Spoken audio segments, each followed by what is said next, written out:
Welcome to this broadcast. We are live here talking about the danger of the tongue, and we are reading from the book of James, chapter 3, verse 5 to 10.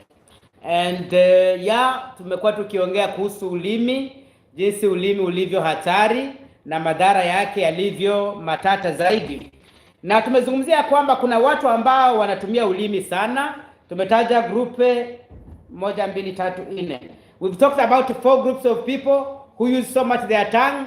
Valentine, group 1, who did we say use so much their tongue and they can affect other people?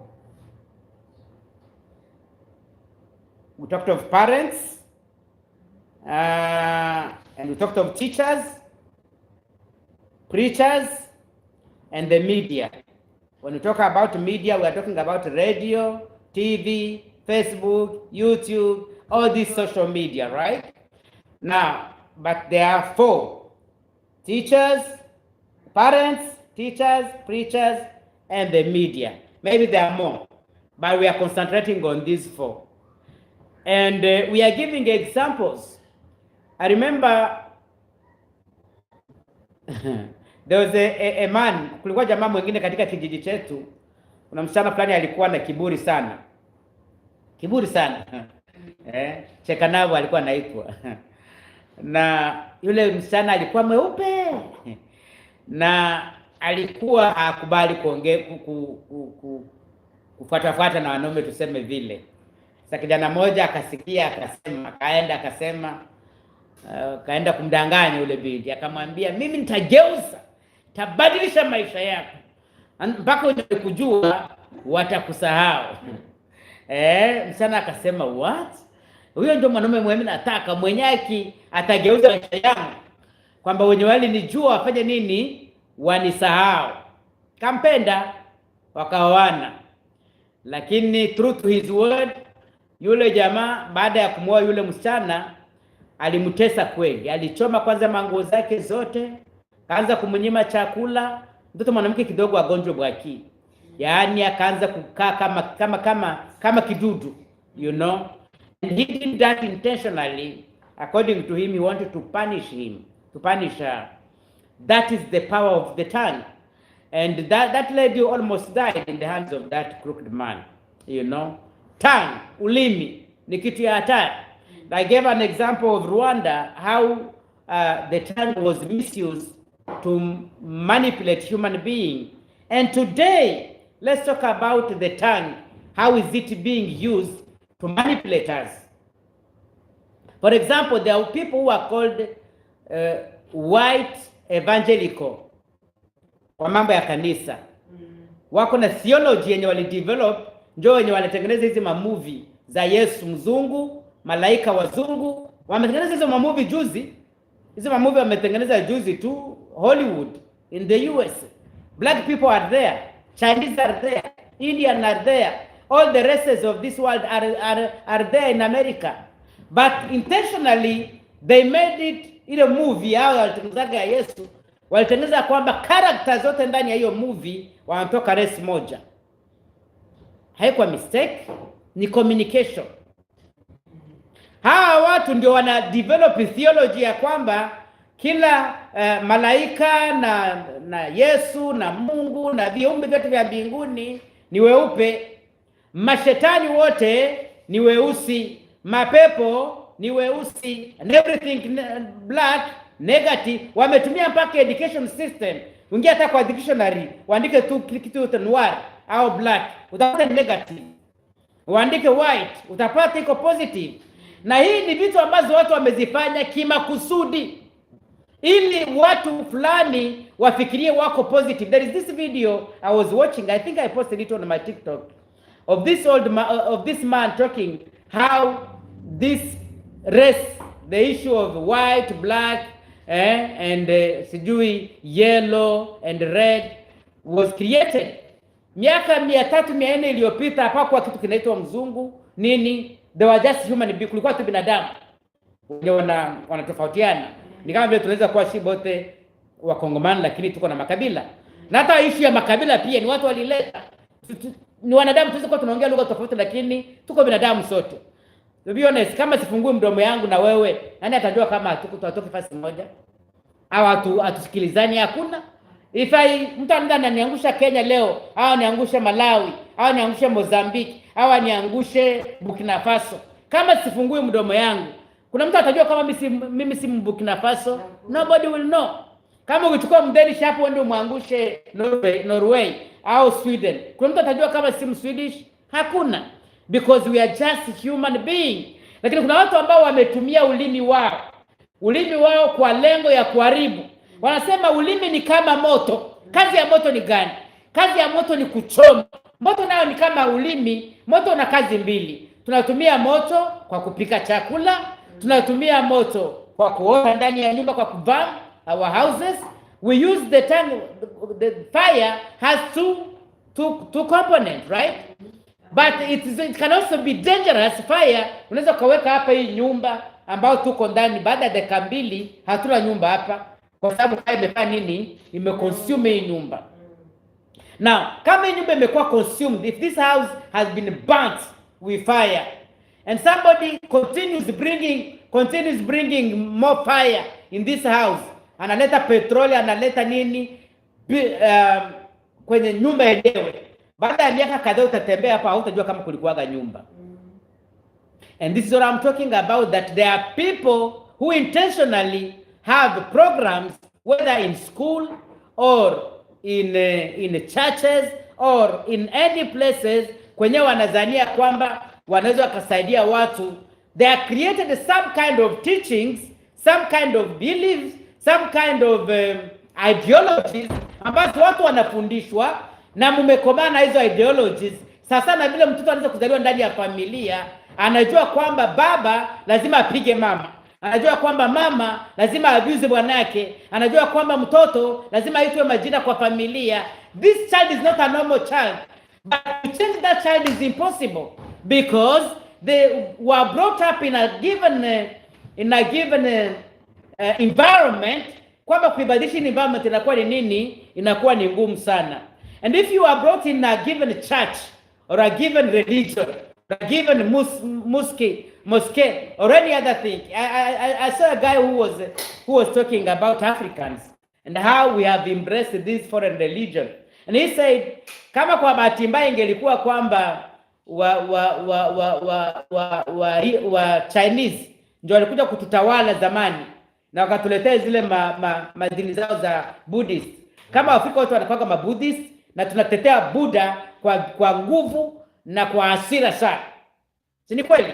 Kwa sababu leo kama tuko na block ya Wakristo na Waislamu na hawa wanagombana, and I've seen mostly in Tanzania and Kenya, I don't know if this has happened in Congo now, ambao wanakutana wanaweza kama ni baraza kadi mtu gani, shehe anasimama pale, pastor anasimama pale, yule shehe na watu wake, padri na watu wake, wanaanza kugombanisha maandiko. Sisi ndio watu wa Mungu, nyinyi watu wa shetani. Na mashehe wanakuja wanasoma Biblia na Qur'ani, and unfortunately Wakristo hawajui Qur'ani. The only thing we know is our Bible, but the Muslim, they know both the Bible and the Quran.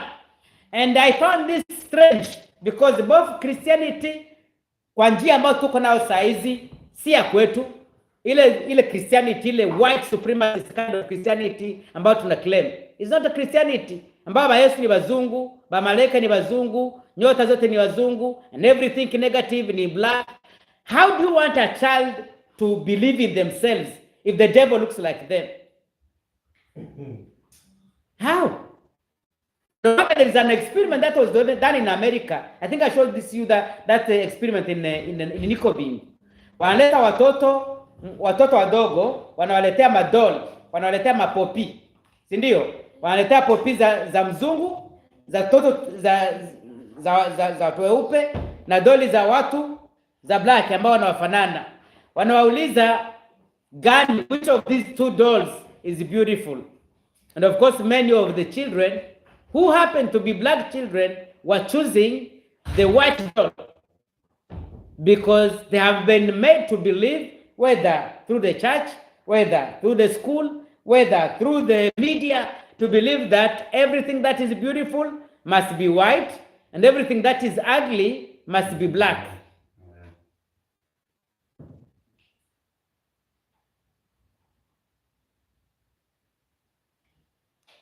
And that's very dangerous, my friends. That's very dangerous. And that's why I think it's our responsibility, at least as leaders, as preachers, as pastors, to try and build that small confidence ambayo has been taken away from us. There wouldn't have been any problem if this was the truth. Kama ungekuwa ni ukweli wa Biblia, hapangekuwa matatizo. But the major problem here is that it's not the truth. Si ukweli wa Biblia, ni uongo tu ambao umekuwa vehicle na ambao watu wameuchoose na kuamini.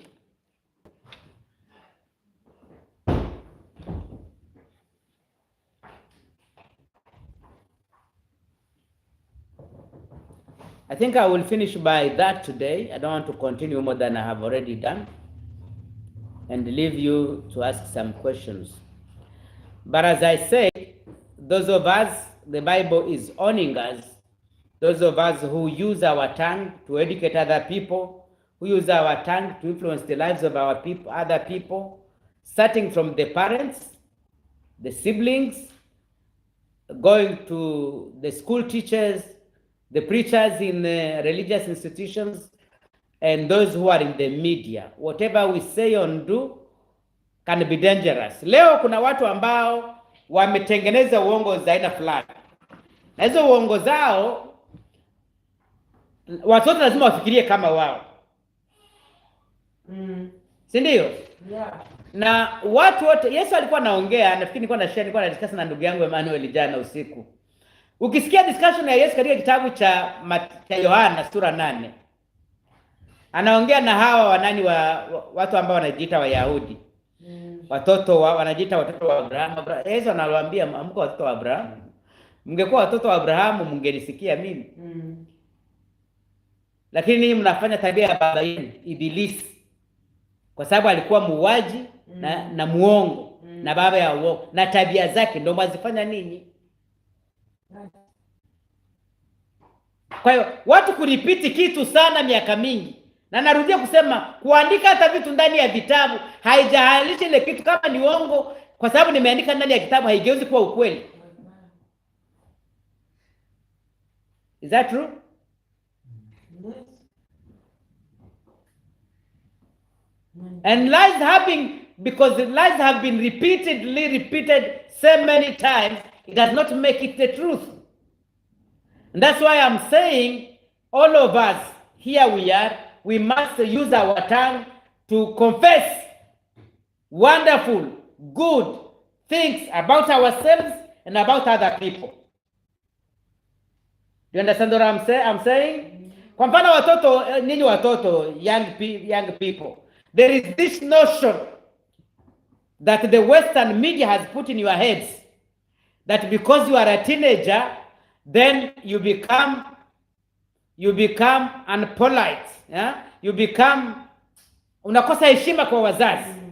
Yeah, msichana kuongelesha and you talk back to them. Unagonga mlango.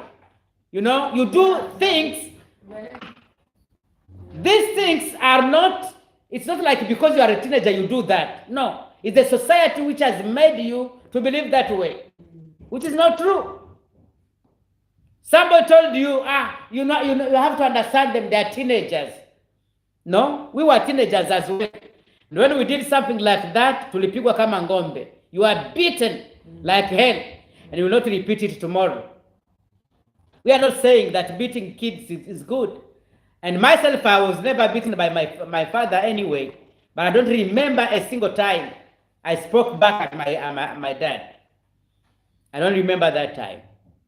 I don't remember even at one time my dad raised his hand to slap me or to beat me or akachukua fimbo kunipiga.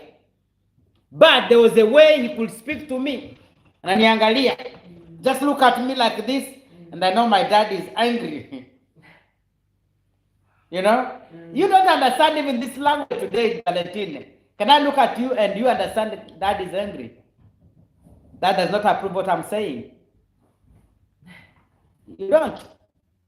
You know? Mom does not approve what I'm saying. They don't. Vanessa, unajua nimesema uondoke. You know I'm saying go in your bedroom. Just do like that and you go without complaining. All right? So that's the way of communication, and I think we as a parent as well, we broke that bond. And as I said, kuna vitu nyingi ambayo tulifundishwa vya urongo. And even today, if some people have this inferiority complex, watu wengine tunajiangalia, hatuamini kwamba tunaweza tukafanya kitu yote ya maana. Hatuamini kwamba tulishawahi kufanya kitu yote ya maana. We don't believe in ourselves because society has made us believe in a certain way that we are incapable, that we cannot do anything. And every time they talk about us, they talk negativity. Thank God to the social media today. The Western media were used every time they were talking about Africa. What did they say? Africa, it's full of disease. It's full of people dying. Yeah, Vanessa. When you talk about Africa in the West, what does it mean? What a Western child thinks about? Because you are a child, you can tell us. I was just like, who say it's not okay to talk back to a parent, but sometimes when we talk back to a parent, it's because we want to let them understand what's feeling. Exactly. Yeah, but you can do that respectively. I understand that exactly, and you are right. Very important that sometimes the parents don't listen to you, and the only way you can let them understand that you are hurting, that you have you're not feeling well is by yes. It's not on purpose. We talk back to them. We hate that. But yeah, but we just need to let our feelings out. Yeah. Why can't you do it respectfully? Sometimes it's hard to parents to understand. So sometimes can come out wrong when we talk back to our parents. So what would you advise parents to do so that you don't do that? Trying to talk to us, just talk to us. Normally. Yeah. You know, without shouting or. Yeah. So it's a response when a parent shouts at you. Na wewe nje ingine ya kumjibia na unagonga mlango. You know? So unasikia vile wanaongea hawa, wanasema saa nyingine hawamaanishi kukosa adabu. Hawamaanishi kukosa heshima wakati wanagonga mlango kwa nguvu, ni kwa sababu ndio njia mojawapo wanazania wanaweza kuexpress vile wanafeel. Na ndio nawauliza sasa tukua tunafanya nini kuwasaidia. Anasema kama mnaongea na sisi kwa upole, hata kama nimekosea, uniongeleshe tu kwa sauti ya upole na mimi nitakujibia kwa upole. Lakini ukianza kunipigia kelele and that's true as well. Kuna kweli hapo ndani ya kwamba garbage out garbage in. Kama unanishautia then na mimi nitashout nikikujibia. Lakini kama me sit down, and I think that Valentina can attest to that. Every time I think I talk to her, I try to, because I know she's a teenager as well. I try to sit down na kuja kwa level ya kwake. Na I talk to her. And most of the time unapata kwamba anaelewa. Unaona? Haimaanishi kwamba hagongi mlango saa nyingine, anagonga. Lakini baada ya kugonga hiyo mlango, njia rahisi ni kurudia kwake kumuongelesha what was the issue. And I think we can do that. We can agree that when we have disagreement, we don't lock the door because it's disrespectful. You try and talk to your parent pole, right? And us as a parent as well, we try our level best when we talk to you. Even when you have done something wrong, we speak to you respectfully, right? Sindio? Yeah, exactly. You know, it's hard for parents. It's hard also for young people. But it's very important that the way we communicate, the way you communicate means everything. Because if you communicate like that with your children, or your children communicate with you that way, they will communicate the same way with their partners. Wataongea namna hiyo na mabibi zao na mabwana zao. Na inamaanisha pia hiyo pia wataipasi pia kwa watoto wao. Na hiyo saku inaendelea. Of this respect, you know, and that can change. It's not a must kwamba ili kwamba niambie mtoto asikie lazima ni shout. Sometimes we do that. I do that myself. I'm guilty as charged. Si kwamba I don't do it as well, but it's something that we can work on and change it. Talk to children as human beings, as the people who have a brain. They can listen to what we have to say, not as kama vitu ambazo kitu ambayo ni kama gunia ambayo lazima uigonge ndio isikie. You talk to them as human being. They are clever, these people. They understand. They are clever. I remember when we are moving from Towas with the issue we had. Niliongea na watoto wangu wote, including Leontine pale. And she was very little. She was, I think 4 years by that time. But I can see up to saizi kwamba they understood everything I told them. And they do exactly that. We didn't fight. And the mistake they did, they don't repeat it again because we discuss as human beings. So they have the brain, they can listen to what we are saying and they can do it. But if we are always want to shout and shout, we will not help them. And there are people who are used to shout to us. Angalia hata vile watu wengine wanaongea na viongozi wetu wa Afrika. The way they talk to our presidents, it shows disrespect, you know. And how do you want that person who is talking to your president disrespectfully to respect you as a person? Hata kuheshimia. If I come in your house, mediatrice, I don't respect you. Can I respect these children? I will not respect them. And now, wewe ndio unapaswa kuimpose respect. And why you don't respect yourself? Because church ilikuambia kwamba it's okay. Wewe ni mtu wa chini, unapaswa kuelekea juu ya watu wengine. Church ilikufundisha hivyo. Shule ilikufundisha hivyo. Wazazi wako walikufundisha hivyo. Ukifungua TV na kuambia hivyo. Ukifungua radio unakuambia hivyo. But we must change that circle. We must change that nonsense. And that's the mission I'm doing. Even if I will change only one person, I change myself and my children, it will be enough for me.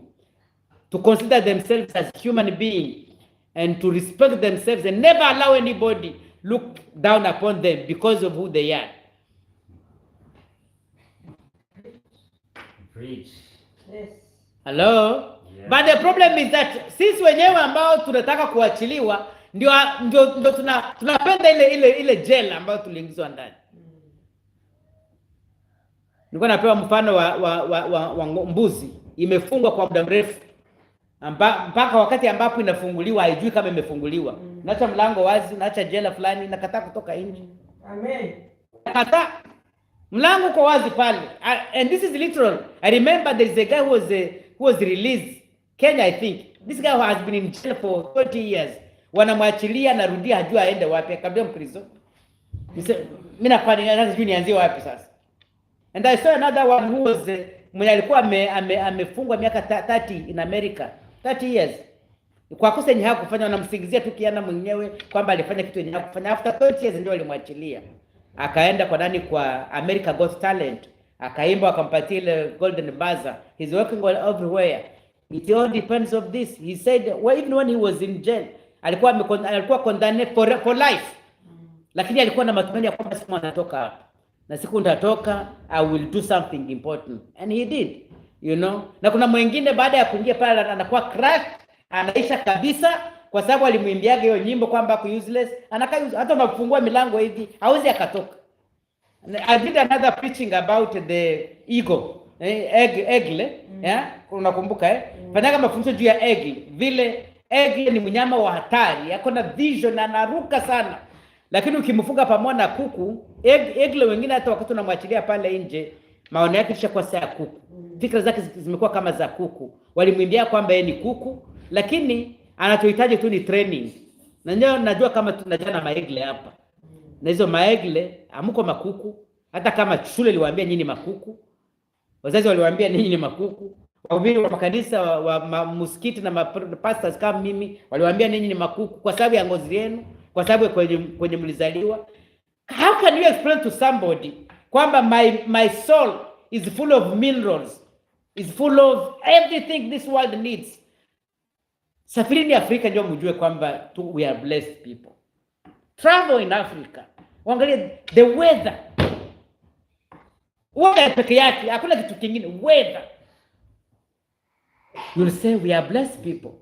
Me, I'm not sleeping. Hii wakati siko nalala. Maybe are you sleeping well ninyi watu wengine? Hii siku unalala unasikia kama unatandikwa. Ni kama umepigwa juu ya joto mingi. You know? So here when it's cold, it's tiresome. When it's hot, but if you go to Bukavu for example, unajiuliza hii ventilator, it's like there is kuna hewa fulani, kuna ventilator ndani ya hewa, kuna kupulizia tu kahewa kazuri tu. throughout the year from January to December. But somebody will tell you you are living in hell. Unachimba hivi, kuna diamond, kuna gold, kuna minerals, and somebody tells you you are poor. Because of repeating this that you are poor. You end up believing you are poor. Nilienda kwa masomo ya Valentine the other day. Wakaniambia, I don't know if she knows that they were teaching about Africa and about the animals of Africa. And then watoto wanaanza kumuuliza, do you know these animals? And she was angry because who said that Africa is just limited to animals? And I saw Wodemaya in Germany here. Ako analeta mapicha za miji mikubwa. Miji kama Nairobi, Blantyre, miji kama Kinshasa. Ako anaonyesha vijana wetu hapa. Anauliza, unadhania inaweza kuwa vile gani? Unasikia London. Unasikia inaweza kuwa North America. Inaweza kuwa hakuna kuguess kwamba inaweza kuwa Afrika. And then he asked them, what if I tell you that this is Africa? Anakuambia, no way. Those nice buildings can't be in Africa. Anakuambia, this is Nairobi, man. This is Blantyre. This is Kinshasa. This is Kigali. This is Lilongwe. But people have no idea because there are people who intentionally uses their tongue to destroy some kind of people. And there are people who want to make themselves feel good by reducing other people. Using, I repeat, church, media, and schools. And because we are product of those stuff, we take those negativities to reproduce kwa watoto wetu. Na kwa watoto wetu, we find ourselves useless.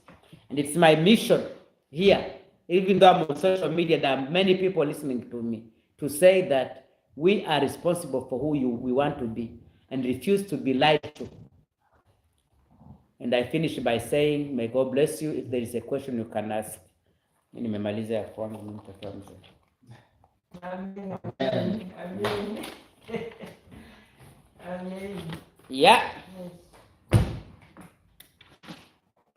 Question? So, question. Spasmol. There India has spasmol. Yeah, Valentine, yeah? Spasmol. Had spasmol? Yeah, Doik. Baraka had spasmol. Leontine had spasmol. He had Doik. Fra had spasmol. Grass had spasmol. Yeah, Safuli has spasmol. Come, spasmol. Yeah. Spasmol umbavi snaglom. Ulimi, the danger of ulimi. Kwamba ulimi umeharibu. Mnakumbuka, hata niwapitie mfano mwingine ya ulimi. Leo nchi ya Libya ni makapi because of ulimi. They told us, the media, they told us that Gaddafi is finishing his people. Right? And that dictator, that evil man, we are going to save the Libyans. In 2011, they went there and killed him. How is Libya today? Ungoverned. There is no government in Libya, no nothing. What happened to Iraq? They told us Saddam Hussein had what? Alikuwa na silaha za mass destruction. Wali destroy hiyo nchi ambayo inaitwa Iraq. Saizi ni makapi. Kwa sababu ya nini? Ya ulimi. Okay, let me finish kwanza hii live. Ama jamaa wananifanyia mazambi. Okay. Then tumalize hii live. Okay. Naona mmeamua kukuja.